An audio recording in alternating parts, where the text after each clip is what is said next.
Hola, buenas noches con todos y todas.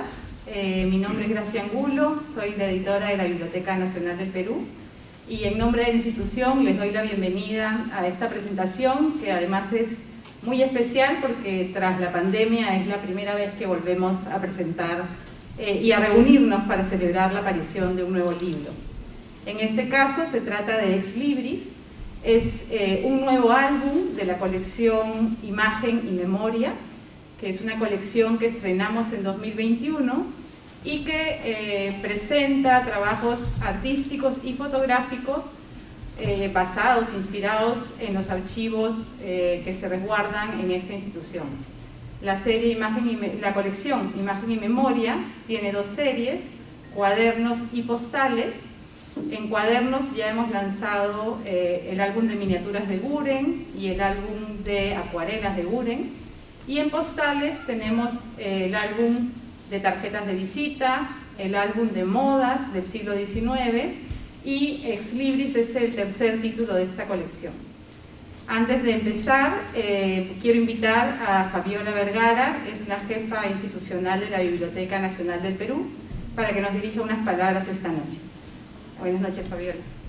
Buenas noches, muchas gracias. Unas breves palabras para agradecerles por su presencia. Como dijo Gracia, estamos muy emocionados de tenerlos aquí, de que tras la pandemia estamos reanudando los servicios presenciales y qué bonita ocasión de poder reunirnos pues alrededor de la presentación de un libro que está muy bonito, que yo creo que va a ser del agrado de muchos de ustedes. Felicito a Gerardo por el trabajo realizado, por la selección, por el trabajo tan minucioso para este libro, a Gracia, no solamente por sino por todas las colecciones en un tiempo récord siempre, y por supuesto también a Roger, coordinador de gestión cultural, y a Luis Torres, muchas gracias por estar aquí con nosotros esta noche. Solamente esas breves palabras para agradecerles su presencia y para decirles a todos bienvenidos y bienvenidas a la Biblioteca Nacional del Perú, que es su casa. Gracias.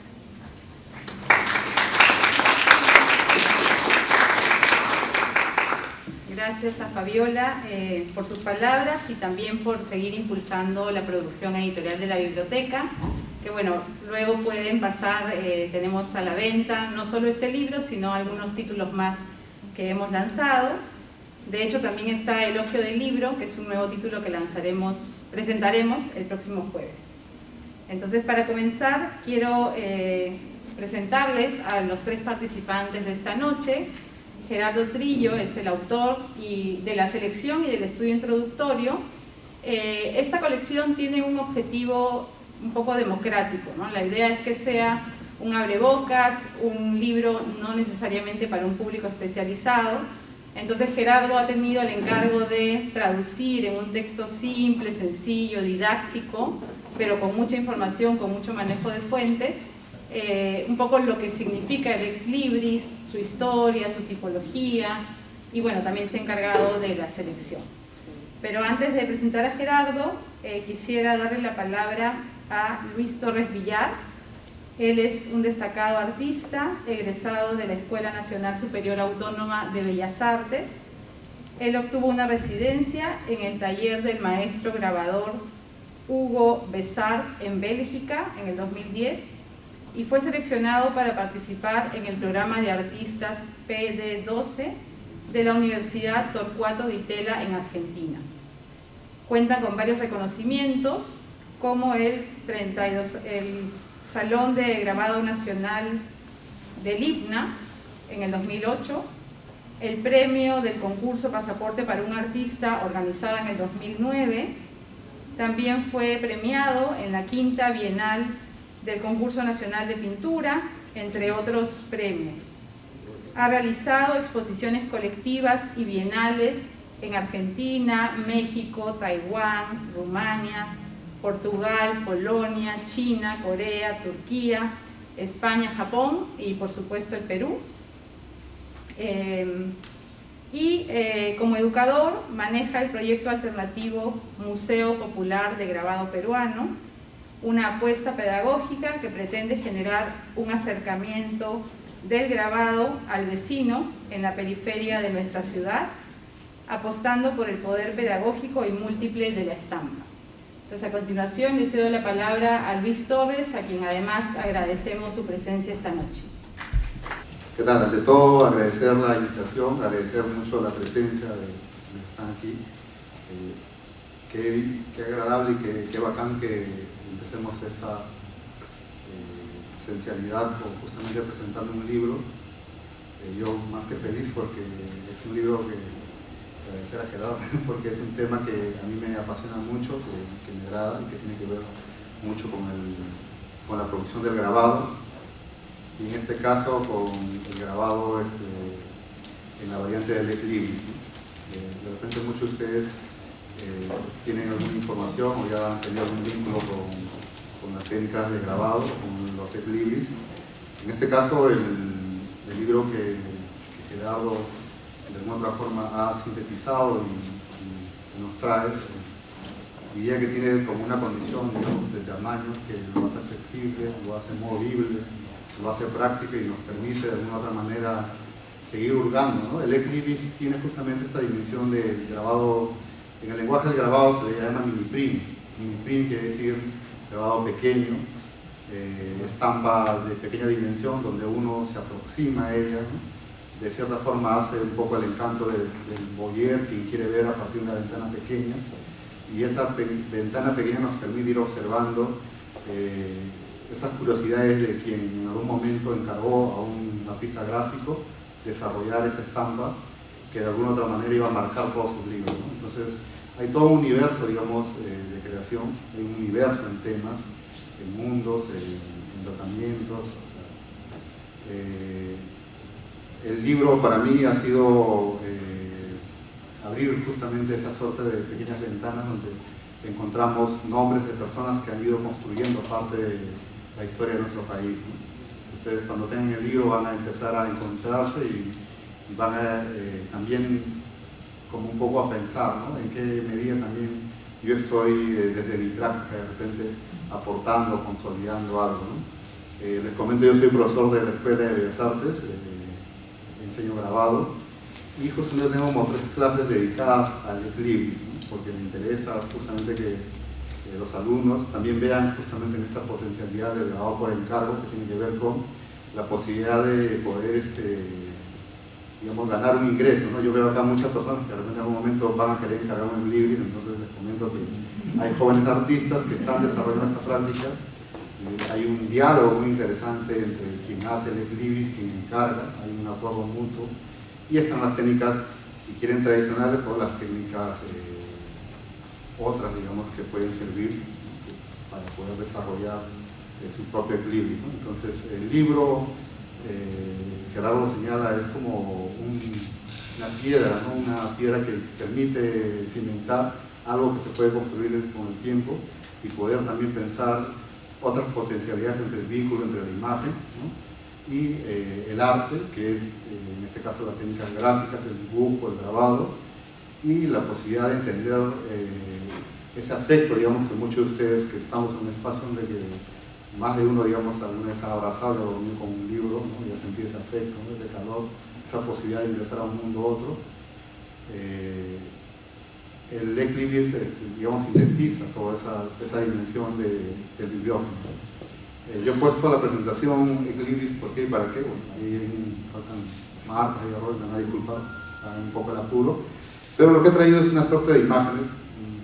Soy artista, no soy muy bueno con las cosas, con la imagen, entonces lo que voy a hacer es acompañarme con eso para comentarles también y señalarles un poco lo que me pasó a mí con el ex-libris y un poco lo que he visto y lo que de repente se podría aplicar. De repente hay personas que también tienen bibliotecas comunales o hay un interés, digamos, de vincular, entonces espero que esto apoye en eso y aporte, ¿no?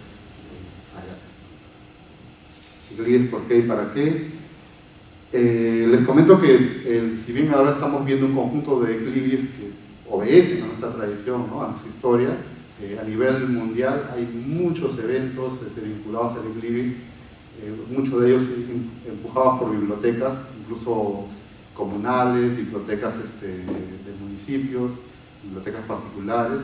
Yo cuando me acerqué al tema del ex-libris, como todo estudiante de Bellas Artes, vi que era un concurso, ¿no? Dije, ¿qué es esto? ¿Qué es Eclibris? ¿Para qué sirve? O sea, es más, el primer Eclibris que hice era una cosa así gigante, ¿no? Sobredimensionada, que no tendría un uso práctico, ¿no? Era más grande que una 4. Pero lo hice, participé, me acuerdo que gané más una mención honrosa en España, en una visita en una zona de Tarragona.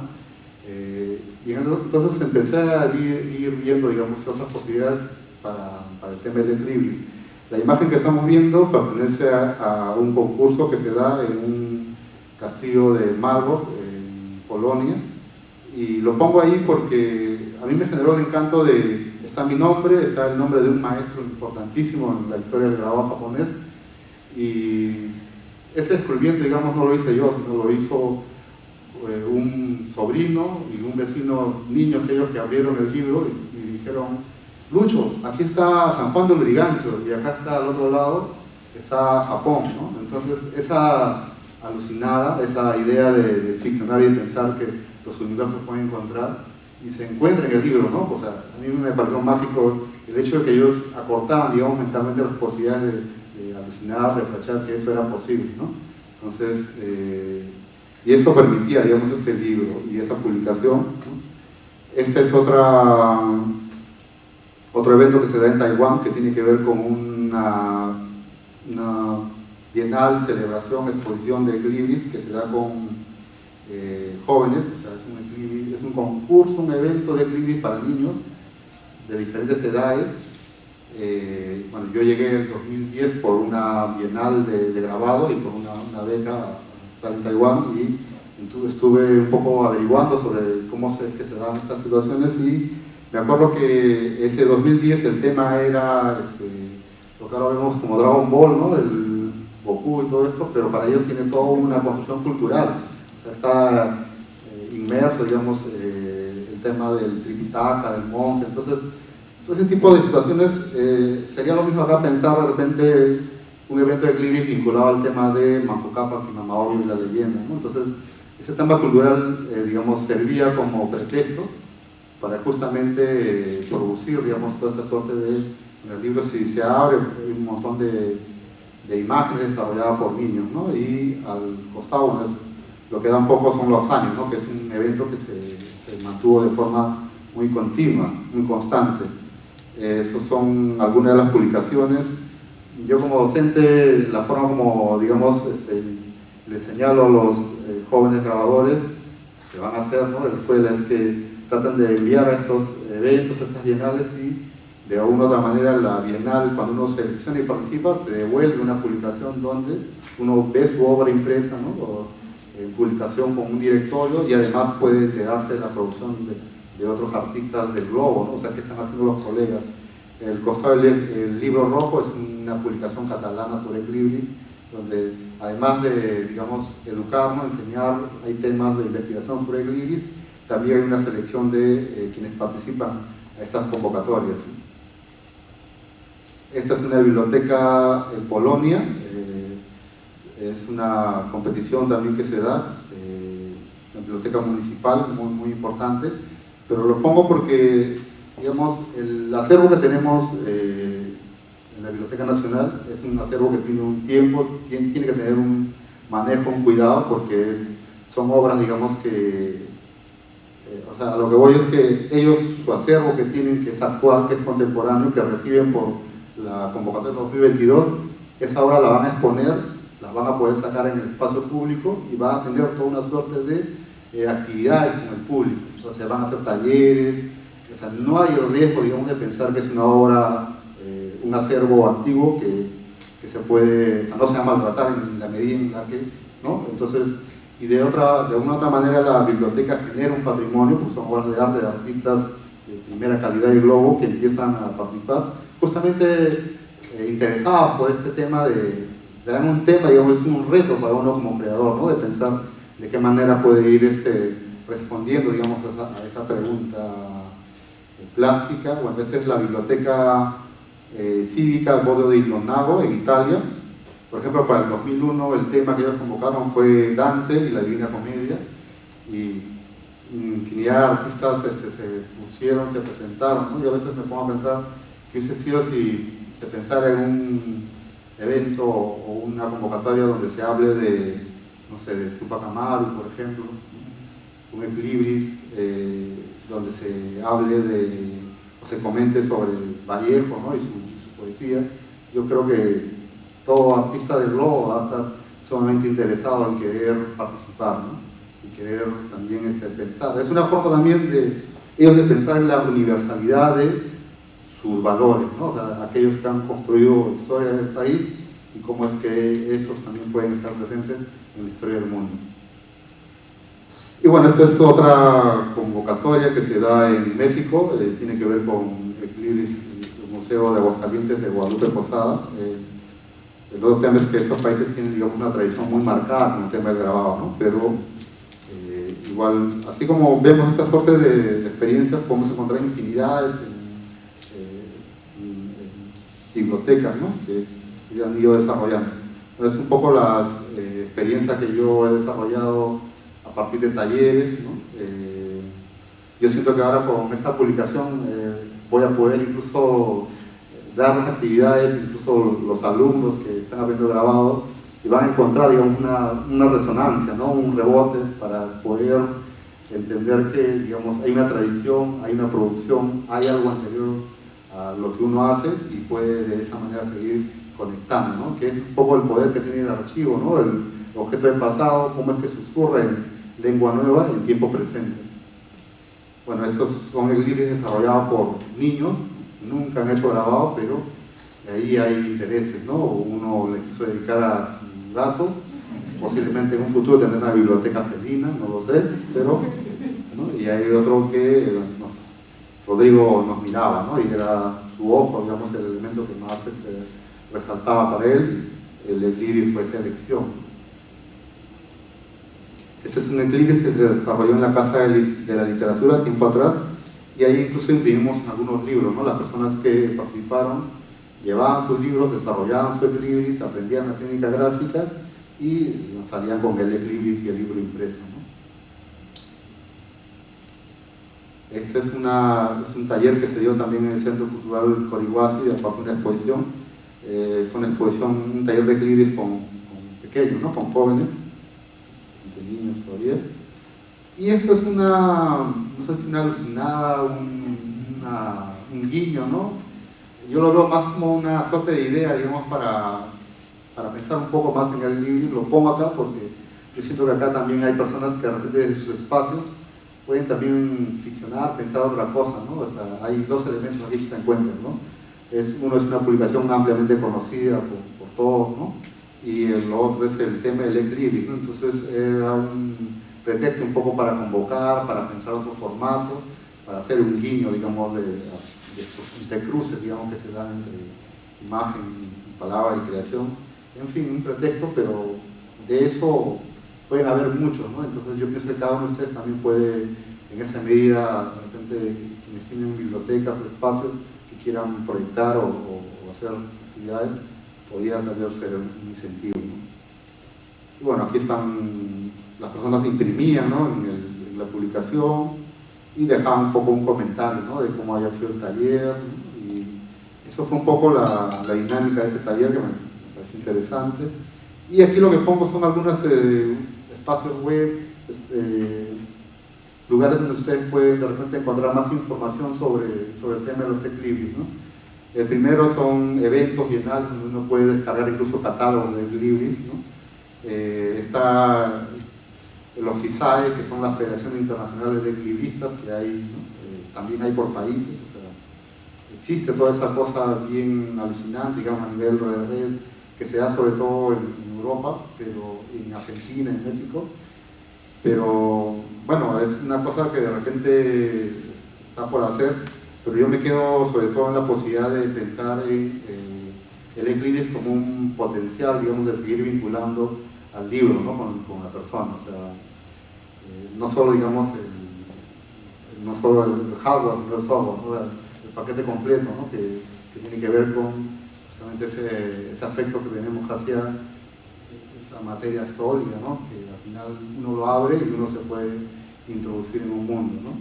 Y mejor si ese mundo, digamos, cuando uno abre la primera página, te dice que es tuyo, ¿no? Bueno, eso sería. Nada, agradecer a la biblioteca, Gerardo, porque bueno, ya tengo un pretexto para decir que acá también hay, ¿no?, publicaciones, hay una tradición en la biblioteca. Ojo que el libro se presenta, Gerardo, como un dulce, como algo, un aperitivo inicial, y nos permite pensar que hay un universo mucho más grande, que está al tiempo de que se seguirá explorando, y estoy un poco ahí al tanto, ¿no?, de qué es lo que va a salir, ¿no?, después. Así que nada, gracias por tu invitación, gracias a todos por estar presentes. También cabe destacar que, a pesar de que el libro tiene esta intención para un público no necesariamente especializado, también es un material inicial, como un catálogo para investigadores, y por eso hemos tenido el cuidado de colocar en cada estampa el código y la colección en donde se encuentra esa estampa, para que también investigadores que quieren seguir la ruta de alguna de esas marcas de propiedad lo pueda hacer, ¿no? Entonces tiene, digamos, esta versatilidad el libro, y bueno, también le tomamos la palabra seguramente para hacer algún taller, alguna actividad para que hagamos aquí en la biblioteca esos ex libris que nos ha mostrado. A continuación quiero presentar a Gerardo Trillo Auqui, que, como dije, ha sido el principal responsable de que tengamos este libro, el autor de la selección de estampas y también del texto introductorio. Gerardo, además, es de la casa, es el director de la Dirección de Protección de las Colecciones. Él es historiador por la Universidad Nacional Mayor de San Marcos, con estudios de maestría en gestión de patrimonio cultural en dicha casa de estudios. Y tiene un diplomado en museología y gestión cultural por la Universidad Simón Bolívar. Se ha desempeñado en el sector público como especialista en la gestión de bibliotecas, archivos, proyectos de investigación y docencia archivística. Sus áreas de interés académico son la Guerra del Pacífico, la prensa regional del siglo XIX, la valorización del patrimonio bibliográfico documental y la tasación del libro antiguo. Ha diseñado e implementado el proyecto conjunto de la Biblioteca Nacional y UNESCO de recuperación del patrimonio bibliográfico documental del incendio de 1943, y además, este proyecto tuvo como su finalidad el registro en el proyecto Memoria del Mundo. También ha sido responsable del diseño y ejecución del proyecto Valorización y Tasación del material bibliográfico documental de la Biblioteca Nacional. Actualmente, como mencioné, es el director de la Dirección de Protección de las Colecciones. Gerardo, buenas noches y te cedo la palabra. Buenas noches a todos y a todas. Quiero agradecer a la mesa, gracias, Lucho, Roger, a la Biblioteca Nacional, a Fabiola Vergara, jefe institucional de la biblioteca. Y aquí creo que esto, bueno, yo voy a comentar rápidamente de qué trata el libro, pero en general creo que esto es más un encuentro, un momento para iniciar muchas cosas, ¿no? Al principio, retomar estas presentaciones presenciales en la biblioteca que tanto hacían falta. El contexto es totalmente entendible y me parece genial que podamos nuevamente vernos, tener la oportunidad de visualizar los ex libris u otros materiales que van a poder ver ahora, que difícilmente se exponen o que se han expuesto porque el contexto ha sido muy complejo.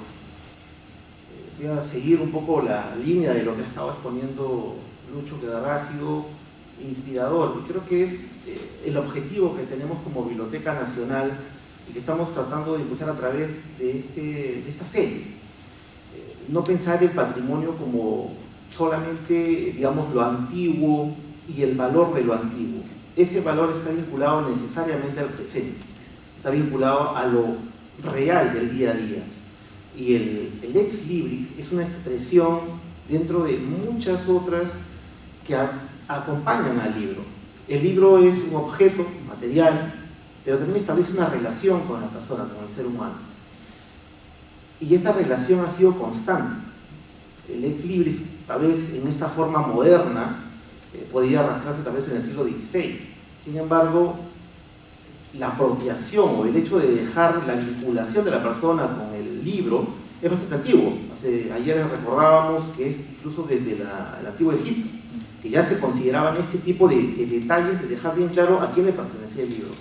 Y hay una historia larguísima, muy interesante, que muchas veces dejamos de lado cuando agarramos el libro y vemos este tipo de anotaciones, sellos, marcas, estampas, pero lo que ha querido quien ha colocado esas anotaciones es decir que también está presente en el libro.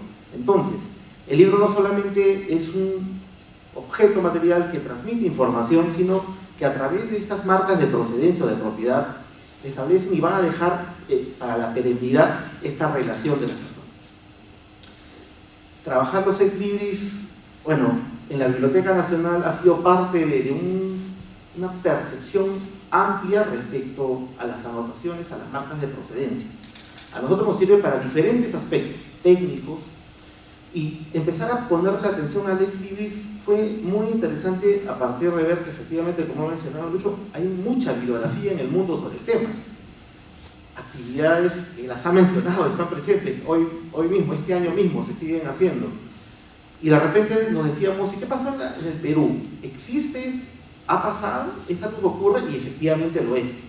Creo que este libro aporta en llamar la atención sobre algo que existe, que ha existido y que sigue habiendo, ¿no? Y la exposición de hecho nos trae nuevamente a tierra. Esto sigue pasando. No es, creo yo, solamente un aspecto de los coleccionistas, de los bibliófilos, también lo es, obviamente, pero es mucho más allá que ello, ¿no? Es una expresión mucho más amplia que todos podemos hacer.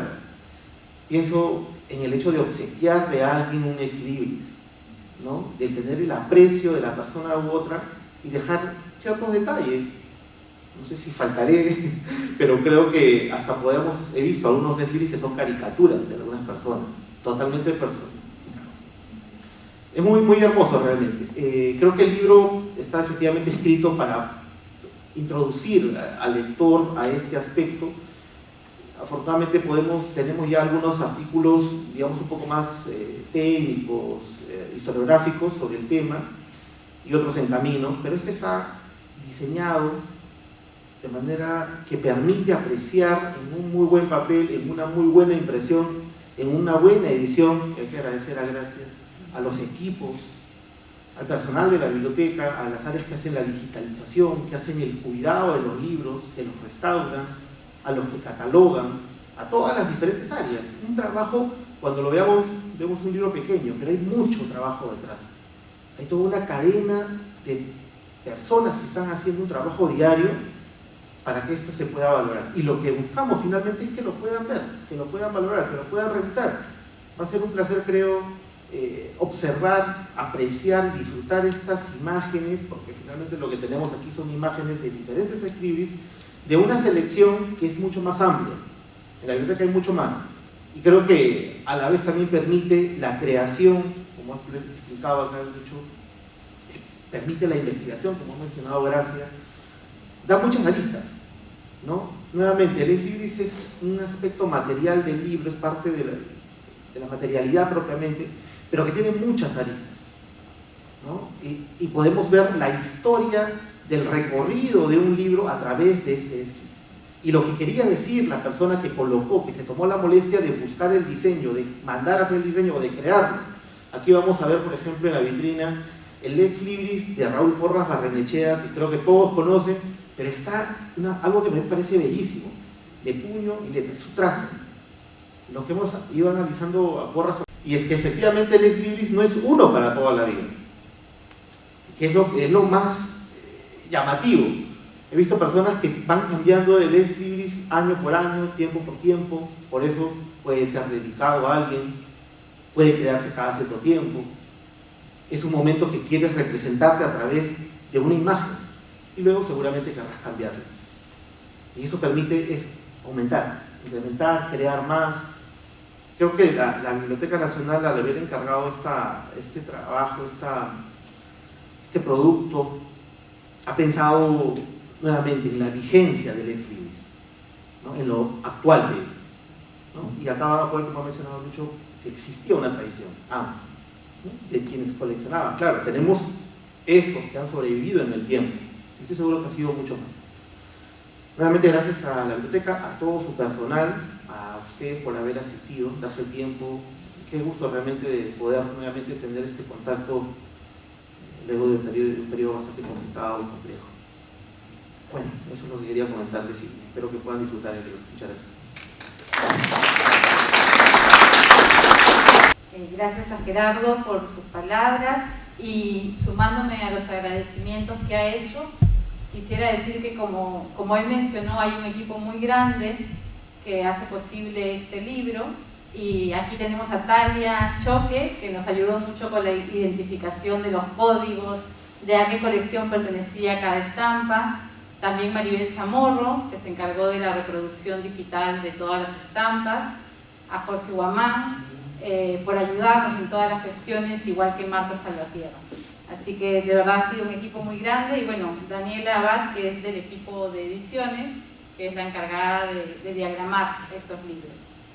Y por supuesto a Roger Cáceres, a quien voy a presentar a continuación, porque Roger asumió este año la dirección del equipo de gestión cultural, investigaciones y ediciones, y gracias a su trayectoria previa en el IGNA ha tenido gran ojo sobre todo para estas colecciones que incluyen arte, fotografía, ¿no? Así que ha sido un aporte fundamental.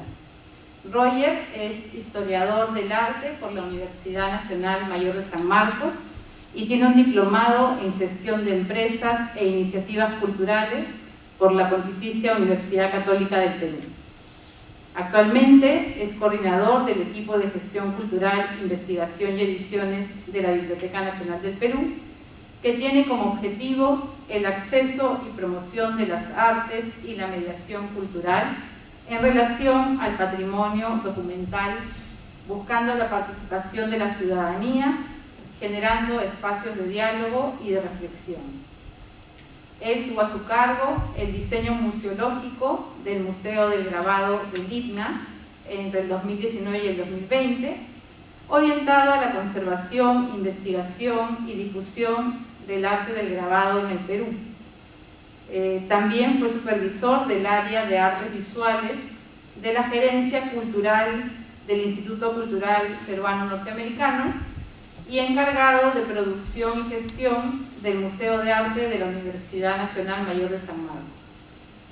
Como investigador y curador, sus últimos proyectos fueron la plataforma virtual Memoria Perú, recorridos por la Biblioteca Nacional, que si no la conocen los invito a visitarla, y discursos visuales sobre lo afroperuano para el proyecto especial bicentenario. Le doy la palabra a Roger Cáceres. Gracias, muy buenas noches a todos los presentes. No se dejen llevar por el efectismo del título de mi presentación, será un breve recorrido de 450 años, pero en 15 minutos. Bueno, a partir de la invitación para formar parte de la mesa, lo que a mí siempre me ha interesado es el grabado y sobre todo el patrimonio documental que la Biblioteca Nacional preserva. Entonces, como diría Luis, el ex libris fue el detonante, el abrebocas. Entonces, lo mío será una presentación, un recorrido acerca de la historia del grabado a partir del grabado que se encuentra en la Biblioteca Nacional del Perú. ¿Me podrías estar en control? Entonces, podemos hacer un recorrido imaginario del devenir de la estampa, que es la copia impresa a partir de una matriz, su producción, el valor estético y simbólico en el Perú, desde el lejano siglo XVI, cuando planchas de cobre incisas y tacos de madera buriladas acompañaron la instauración del virreinato, hasta el primer cuarto del siglo XX, cuando José Sabogal reivindica al hombre del Ande en su propuesta indigenista con la técnica del grabado silográfico. Mucha tinta de impresión pasó bajo las matrices de metal, madera y piedra pulimentada, ejemplos de los cuales la Biblioteca Nacional del Perú preserva en documentos de época, álbumes, libros y rescates bibliográficos. Se hace visible el rol que tuvo el grabado espiritual en estampas marianas y de transmisión de los ideales clásicos de la antigüedad en épocas coloniales, el de trazar líneas imaginarias que fijaran límites y señalaran las riquezas de reinos, virreinatos o jóvenes repúblicas en intrincados mapas y planos, además de ilustrar usos y costumbres en el siglo XIX y de los descubrimientos científicos de la modernidad. Inicios de la estampa en el Perú. La naciente producción de la estampa estuvo ligada directamente a la difusión de la imprenta en la capital del virreinato peruano, siendo el italiano Antonio Ricardo quien instalaría la primera de ellas en Lima hacia 1584. La difusión del libro forma parte importante del registro del encuentro entre la civilización amerindia y la cultura europea representada por los conquistadores españoles. Constituyen importantes fuentes para el estudio de la difusión de ideas en el Imperio Español, por un lado el proceso de evangelización y la difusión de la religión católica, y por otro el debate sobre los pueblos nativos y su condición de seres humanos. Varios de los libros proporcionan una visión de la organización política, cultural y social de los nuevos vasallos, así como un registro de las lenguas quechua y aymara que se hablaban en el territorio conquistado. Hablemos ahora de los faustos de la muerte y los túmulos funerarios. Al igual que en la metrópoli española, la capital del virreinato se convirtió en el escenario de ceremonias y fiestas no solo religiosas, sino también de carácter político, como aquellas celebradas por nacimientos y proclamaciones de reyes o por la llegada de los virreyes, comprendiendo también las ceremonias fúnebres, bajo la denominación de fiestas luctuosas.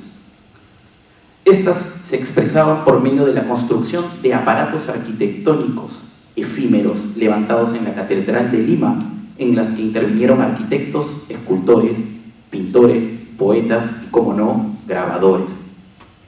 Los libros de exequias editados por las imprentas limeñas desde la primera mitad del siglo XVII contenían en detalle todo el acontecimiento propiciado desde la llegada de la noticia del fallecimiento en España del personaje real, los preparativos para la ceremonia, el protocolo en las procesiones, los sermones y una descripción de la estructura arquitectónica diseñada por lo general por un arquitecto de prestigio en Lima.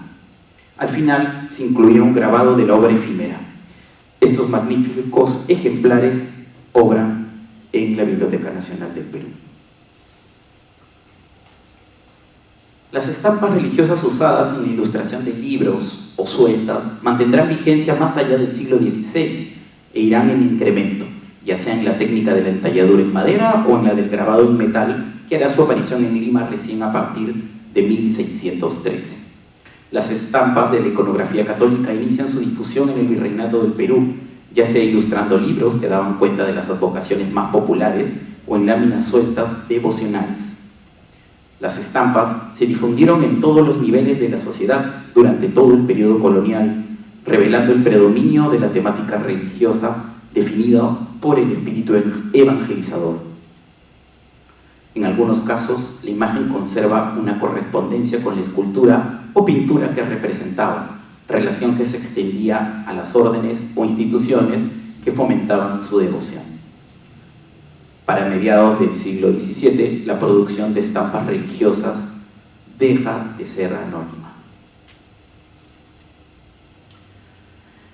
El estudio y la clasificación de los mapas terrestres y las cartas de navegación permitió que en la Europa del siglo XV se llevara a cabo una revolución sobre el conocimiento del mundo y su imaginario.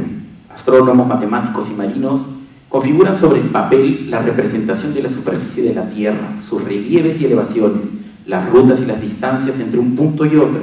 Se registran continentes, reinos, ciudades, ríos y mares.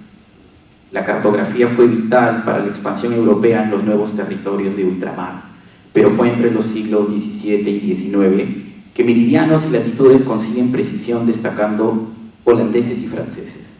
Su extraordinaria difusión se debió al grabado sobre plancha de cobre, que permitía múltiples copias, contando en la actualidad con ejemplares de alto nivel artístico y algunos coloreados a mano. De los avances técnicos en la imprenta durante el XVIII surge la industria del libro, permitiendo el desarrollo y masificación de nuevos temas para nuevos públicos. Destacan los libros sobre viajes pintorescos, relatos de exploración europea sobre la geografía, botánica, zoología y etnografía en África, Asia o América. Con un trasfondo de expansionismo comercial, estas expediciones se darían hasta la mitad del siglo XIX. En el caso del Perú, la descripción y las ilustraciones de aquellos tiempos constituyen un importante relato histórico y la construcción de imaginarios sobre las características de la joven república. Hacia la mitad del siglo XIX, la industria editorial no había conseguido la reproducción aceptable de la fotografía. Por entonces, novedoso invento, debido a lo cual dependía de la xilografía y la litografía. En 1860 se hace popular en Lima una fotografía de pequeñas dimensiones y de bajo costo, las tarjetas de visita, objeto de intercambio y colección. Allí quedaron fijados monumentos, calles, retratos de personajes de la época y la moda. En esa década se instalarían en la ciudad los importantes estudios de Eugene Mallory y el estudio Curret Hermanos. A partir de sus fotografías, reproducciones de otros grabados y acuarelas, el periodista, escritor y abogado Manuel Atanasio Fuentes publicaría el libro Lima, apuntes históricos, descriptivos, estadísticos y de costumbres.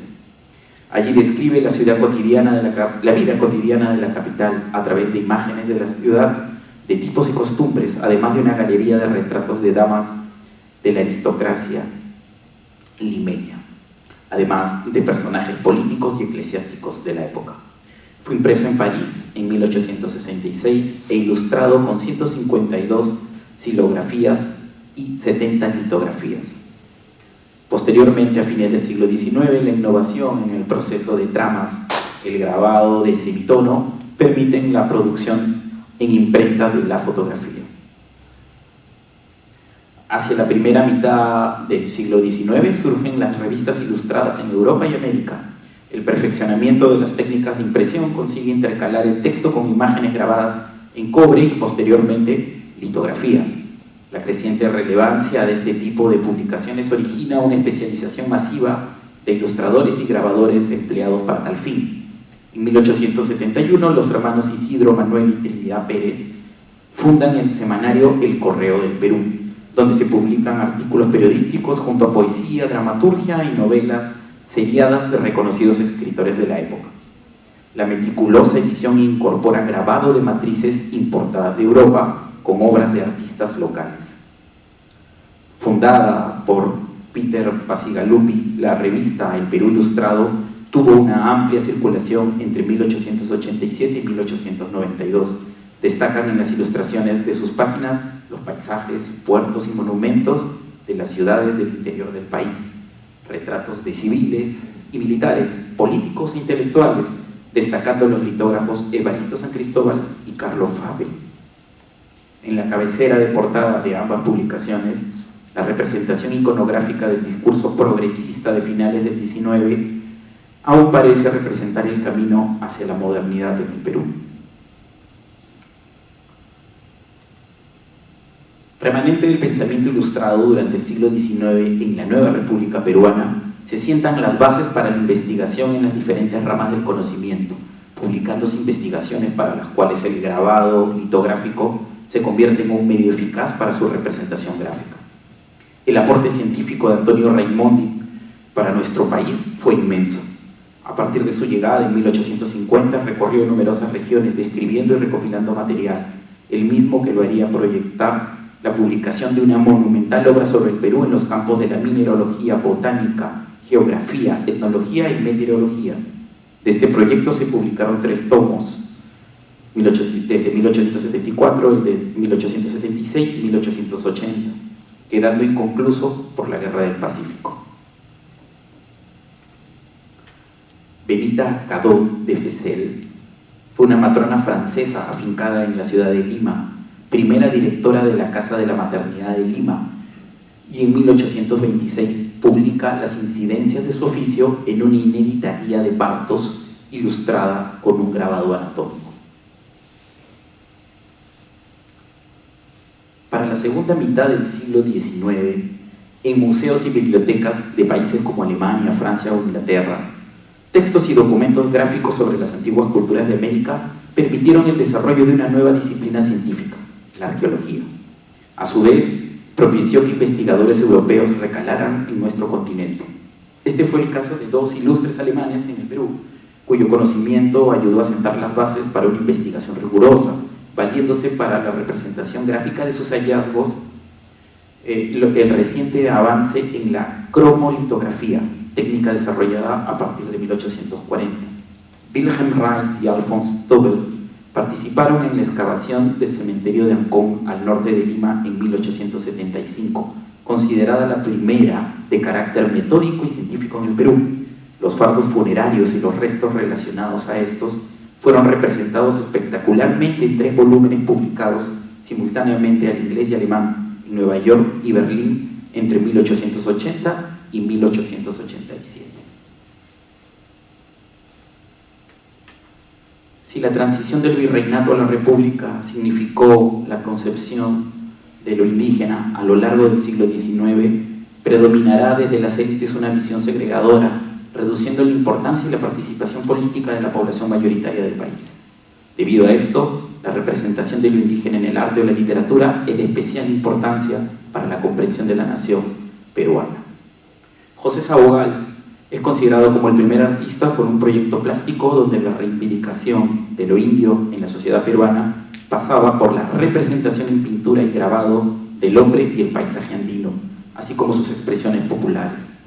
A su vez, alumnos y seguidores como Camilo Blas, Alicia Bustamante, Julia Codecida, Enrique Camino Bren, Carlota y Teresa Carballo recibieron el título de indigenistas.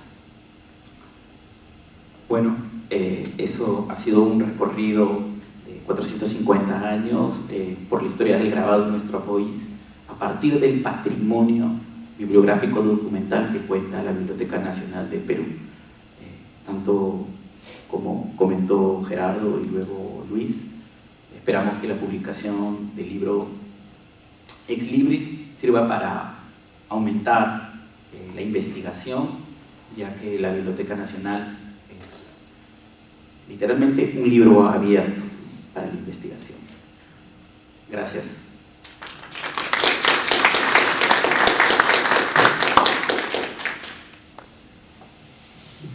Gracias a Roger y nuevamente gracias a Gerardo y a Luis por su participación esta noche. Lo mismo a ustedes que nos han acompañado.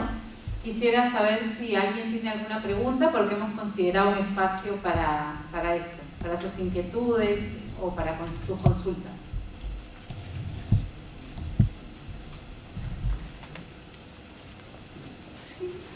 Buenas noches. Bueno, felicitaciones por la publicación. Y en realidad tengo especial curiosidad por el Ex Libris de Hiram Bingham. Digamos, de dónde procede el ejemplar que estamos viendo exhibido, y si Gerardo quizás tienes más referencias sobre este Ex Libris, y también si nos podrías comentar sobre el Ex Libris de María Visa. Bueno, en el caso de Bingham, en el libro, en el álbum, van a tener uno que se encuentra en un álbum que alguien, no sabemos hasta ahora quién, compuso probablemente a principios del siglo XX. Bueno, Bingham estuvo en el Perú. Bingham conoció a gente de la biblioteca, al director Carlos Romero, y se sabe que Romero fue, digamos, alguien que informaba y brindaba probablemente entre la mejor información bibliográfica del momento, en ese periodo. Grandes estudiosos de la primera década del siglo XX. El ejemplar que estamos exponiendo no es propiamente el que se encuentra en el Ex Libris, en el libro, sino se trata de, hemos tratado de colocar un libro, y este libro tiene una historia peculiar, ¿no? Y eso es lo que ayuda un poco el Ex Libris, a completar el recorrido y la historia de ese ejemplar. Ese ejemplar tiene incluso una anotación, si mal no recuerdo, de Manuel de Mendiburo, ¿no? Pasó por manos de Mendiburo, estuvo obviamente en manos de Bingham, y en algún momento estuvo en venta por un librero venezolano bastante conocido a principios del siglo XX. y no nos queda muy claro todavía cómo es que llega nuevamente a la Biblioteca Nacional del Perú. Lo que quiero decir con esto es que los libros muchas veces tienen diferentes anotaciones porque pasan por diferentes manos. Entonces, eso es lo interesante del tipo de detalles de la marca de procedencia, que nos ayuda un poco a reconstruir, a veces de manera difusa y otras de manera mucho más clara. Ese ejemplar específicamente, como le he mencionado, creo que 3 procedencias, en realidad tiene más, ¿no? Y nos ayuda un poco a ver dónde estuvo, por qué manos pasó, quién le regaló quién. Y así hay muchos ejemplos de cada uno de los libros que acá afortunadamente tenemos la suerte un poco de poder analizarlos y revisar a detalle. Y en el caso de María Vice, el ejemplar que se ha colocado no lleva un ex libris en el término, digamos, de una estampa. Sí es un ex libris que entendemos lo creó Sabogal, con la relación que tenían, y que está presente en todos los ejemplares de María Vice. Toda su producción se encuentra, pero ya presente como propiamente la producción del ejemplar en sí, o de la obra en sí. Que también ocurre, ¿no? He visto varios casos similares donde Luis Alberto Sánchez hacía exactamente lo mismo, ¿no? Su producción implicaba necesariamente colocar el ex libris suyo. No es un ejemplar, tenemos en realidad varios casos, claro, en realidad vamos a encontrar en cada una de las obras de María Vice este detalle. El que está ahí lleva una anotación además, y dicho sea de paso, luego lo vamos a invitar seguramente a que vean los ejemplares que están acá, van a encontrar también uno, si mal no recuerdo, de Manuel Cisneros Sánchez, un diplomático peruano, y que tiene una dedicatoria del presidente de Estados Unidos, Eisenhower. Bueno, en fin, hay varios que van a poder revisar. ¿Sí había otra pregunta? No, yo quería hacer un comentario. Queda vivo solamente que yo conozca, que le gusta colocar, yo le he visto colocando sus ex uno a uno, el doctor Fernández Casenís, que no se encuentra bien de salud, porque él me hizo un prólogo antes de la pandemia y cuando ellos le dan el libro que ya se ha publicado este año, su esposa me dijo que estaba muy delicado. Pero yo me sugeriría que si tienen este material sería simpático que donase un libro a la biblioteca con sus libros, porque es muy propio de él, es el escudo de armas del condado de Las Lagunas. Y bueno, yo como fui su alumno hace más de 30 años, me tomé la pregunta de decir, ¿por qué no puso el marquesado de Torrebermeja? Que el título de marqués es más importante que el conde. Entonces la respuesta que me dio fue hermosa, pero eso leía que era un texto, plasmado un texto con dedicatoria para nuestra institución, para la Biblioteca Nacional que de todos los peruanos. Y el doctor Casenís, bueno, es peruano, ¿no? Eso era todo. Gracias. Sí, bueno, ahí la dirección de Gerardo creo que puede tener una tarea pendiente. ¿Tenemos alguna otra pregunta o comentario? Sí, en el programa de anoche de Canal 7 con Carlos Cornejo usted mencionó también que Marco Aurelio de Nelly tenía. ¿Nos puede relatar algo? ¿Se puede ver el de él? Bueno, lamentablemente no tenemos los libros de Marco Aurelio de Nelly, ¿no? Sabemos que luego de su partida la familia dispuso de los ejemplares, pero no fue un donativo a la BNP. Lo conocemos en tanto que de alguna forma ha habido algún tipo de aproximación a algunas personas que tenían ejemplares. ¿Qué ocurre? Esto pasa mucho cuando las personas que colocan el ex libris pueden prestar, regalar, y el origen propiamente, o no el origen, pero en todo caso, digamos, uno de los objetivos que tenía el ex libris, nuevamente, era marcar la procedencia. Hay una famosa etiqueta que se colocaba en la Universidad de Salamanca, que llevaba un rezo. En el siglo XVI, XV, XVI, XVII, se colocaban incluso anatemas, que muchas veces tenían un componente religioso, digamos, sentenciando a quienes extraían esos ejemplares, ¿no? Entonces, en otros momentos se han utilizado otras cosas, ¿no? Pero la idea era que simplemente no se roben el ejemplar. Y efectivamente, para eso muchas veces las personas también colocan el libris en el libro, ¿no? Para identificar que, bueno, el ejemplar es azul. Por eso, nuevamente, nos ayuda a ver ese recorrido, si ha pasado de mano, y así hay nuevamente muchos ejemplares. Yo siempre recuerdo aquí en la BNP, que bueno, para mí es uno de los ejemplares más valiosos que tiene. La BNP es este libro de Francisco López de Gómara, que tiene la anotación del Inca Garcilaso, tiene la anotación de un soldado español que estuvo en las guerras civiles, y bueno, estos detalles que están ahí anotados, ¿no?, nos ayudan nuevamente a ver ese recorrido y por ello darle más valor al ejemplar, porque sabemos que ese ejemplar en específico, que debe tener seguramente varias copias en el mundo, ese en específico estuvo en manos de alguien y estuvo implicado en algo más, ¿no? Entonces, nuevamente, precisamente por ello es que es una marca de procedencia, ¿no?, que nos ayuda a entender por qué manos pasaron los ejemplares. Y el de Marco Aurelio de Neri, bueno, no sé si en algún momento se pueda recuperar una forma, ¿no? Eso ha pasado con muchas personas. Alberto Flores Galindo tiene una situación similar, ¿no?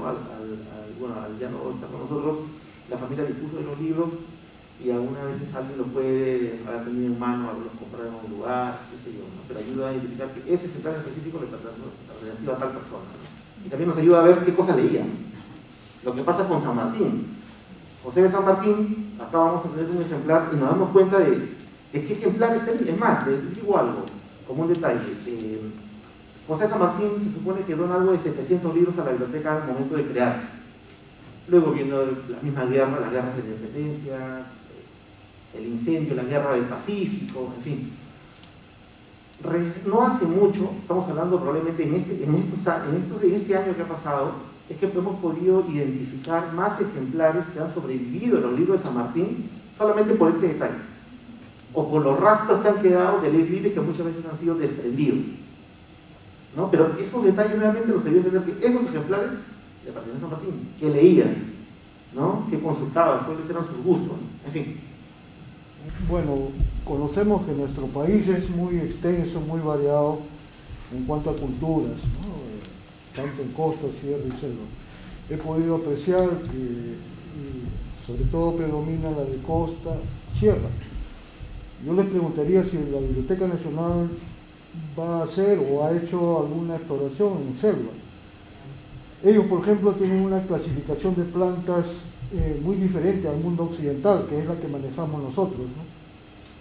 Y la clasificación de las plantas ellos lo hacen en base a su propia cultura. Y bueno, la biblioteca podría en algún momento, ¿no?, hacer un recorrido por esas zonas de selva para traer algo acá a la biblioteca. Eso es una observación. La Biblioteca Nacional busca ya de un tiempo acá, de muchos años en realidad, tratar de salir de Lima, ¿no? Actualmente tiene bibliotecas en Cutervo y está promoviendo,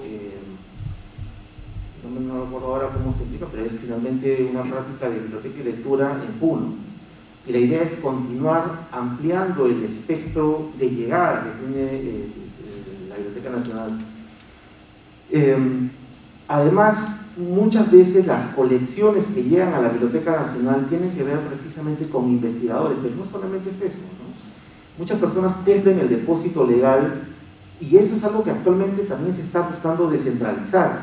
Claro, era difícil, según la legislatura, si alguien publicaba un libro tenía que hacerlo llegar hasta Lima, ¿no?, con todo lo que eso puede generar un problema para el autor, y muchos libros no han llegado a Lima.